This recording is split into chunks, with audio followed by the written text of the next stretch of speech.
Everyone, welcome back to my YouTube channel. तो आज हम बात करेंगे DSSSB PRT के बारे में। इसकी वैकेंसीज आ चुकी है, ठीक है। तो जब हम DLED करते हैं तो हमें इतना नहीं पता होता। जब DLED, BLED, BTC जो भी हम करते हैं तब हमें नहीं पता होता कि ये क्या है। तब हमें बस इतना ही पता होता है कि हमें DLED करना है, ठीक है। तो और इतना पता होता है कि गवर्नमेंट टीचर बनेंगे उसके बाद। तो मैं आज आपको इसके बारे में पूरी इन्फॉर्मेशन देखने वाली, वीडियो को एंड तक। तो DSSSB की जो है PRT की वैकेंसी अभी आई हैं। इसका आप फॉर्म फिल कर सकते हो क्योंकि फॉर्म भी स्टार्ट हो चुके हैं, ठीक है। कब कर सकते हो एलिजिबिलिटी पूरी इस वीडियो में मैं आपको बताऊंगी। तो देखो DSSSB में आप तब फॉर्म भर सकते हो आपने पहले कर रखा हो DLED, BLED, ठीक है, BTC जो भी है 2 साल का डिप्लोमा कोर्स आपने कर रखा हो या BLED कर रखा हो या आपने स्पेशल एजुकेशन कर रखा हो, तब भी आप इसमें फॉर्म भर सकते हो। साथ में आपका सीटेट होना चाहिए, पेपर 1 आपका क्लियर होना चाहिए। यहाँ पे आपको पेपर 1 करना है, पेपर 2 नहीं करना है। DLED हो गया, सीटेट पेपर 1 हो गया।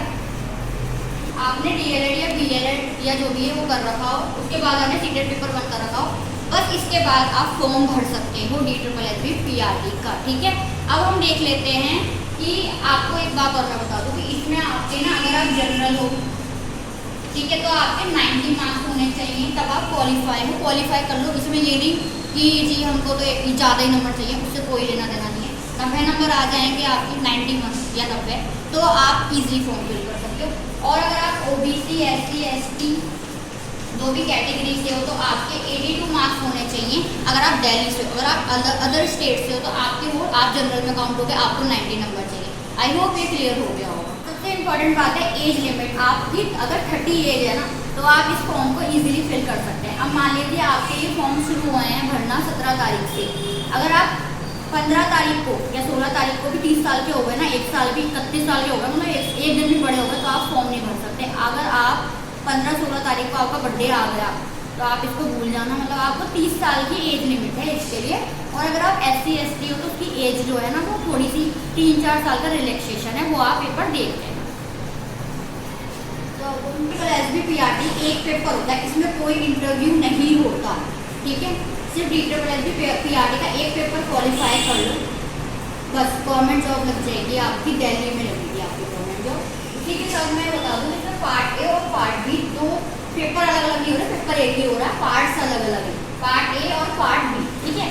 पार्ट A में आपकी इंग्लिश आएगी 20 मार्क्स की, हिंदी आएगी 20 मार्क्स की, मैथ्स आएगी 20 मार्क्स की, GK आएगी 20 मार्क्स की, रीजनिंग आएगी 20 मार्क्स की।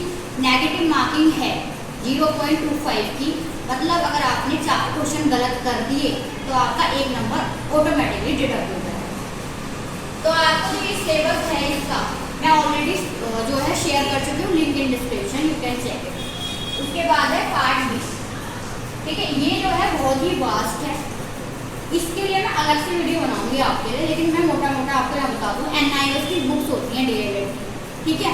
आप सर्च करोगे ना DLED, NIOS DLED का स्टडी मटेरियल आपको मिल जाएगा। आप किसी भी लैंग्वेज में उसको पढ़ सकते हो, ठीक है। तो आप उसको आपको जरूर पढ़ना है क्योंकि उसमें से ना क्वेश्चन आए थे डायरेक्ट 2018 के पेपर में फैक्चुअल, ठीक है।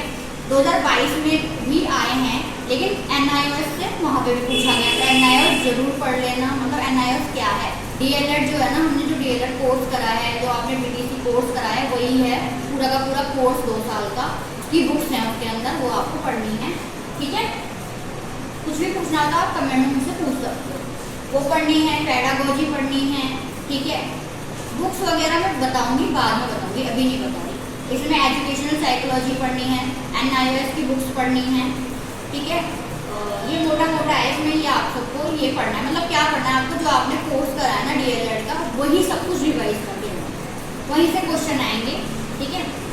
जो है डिस्क्रिप्शन में लिंक दूंगी, वो आपको अच्छे से सिलेबस है ना आपका 20 नंबर का। फिर ये आपका 100 नंबर का है, ये जो आपका पार्ट B है, ये भी आपका 100 नंबर का है, ठीक है। तो टोटल पेपर आपका 200 नंबर का आएगा, 200 नंबर का आएगा। और ये दोनों ना एक ही दिन होंगे, ये मत सोचना अलग अलग दिन है, ये एक ही दिन पेपर हो रहा है आपका। और ये कैसे आता है, एक बात मैं आपको बता दूँ, डिसिप्लिन होते हैं। पहले आपका ऐसे नहीं ऐसे खुलेगा, मैं तो बस आपको बता रही हूँ। हिंदी का पेपर खुल गया जैसे आपका, तो आप पूरे 20 क्वेश्चन करोगे, फिर आप उसको सबमिट कर दोगे ना, तो आप इंग्लिश पे आ गए तो आप वापस हिंदी पे नहीं जा सकते, आप वापस हिंदी में नहीं जा सकते हो। आप इंग्लिश पे आ गए हो तो आपको इंग्लिश का करना होगा। इसलिए अच्छे से देख के पूरा वहाँ पे लिखा हुआ आता है कि हाँ हमारे ग्रीन ग्रीन हो गए हैं, या जो आपको नहीं आता आपका रेड होगा उसको। तो आपको उस चीज़ को देख लेना है कि अगर आपने इसको सबमिट कर दिया आप अगेन इस पर नहीं जा सकते। ठीक है, तो ये आपका 200 नंबर का पेपर एक ही दिन होगा नेगेटिव।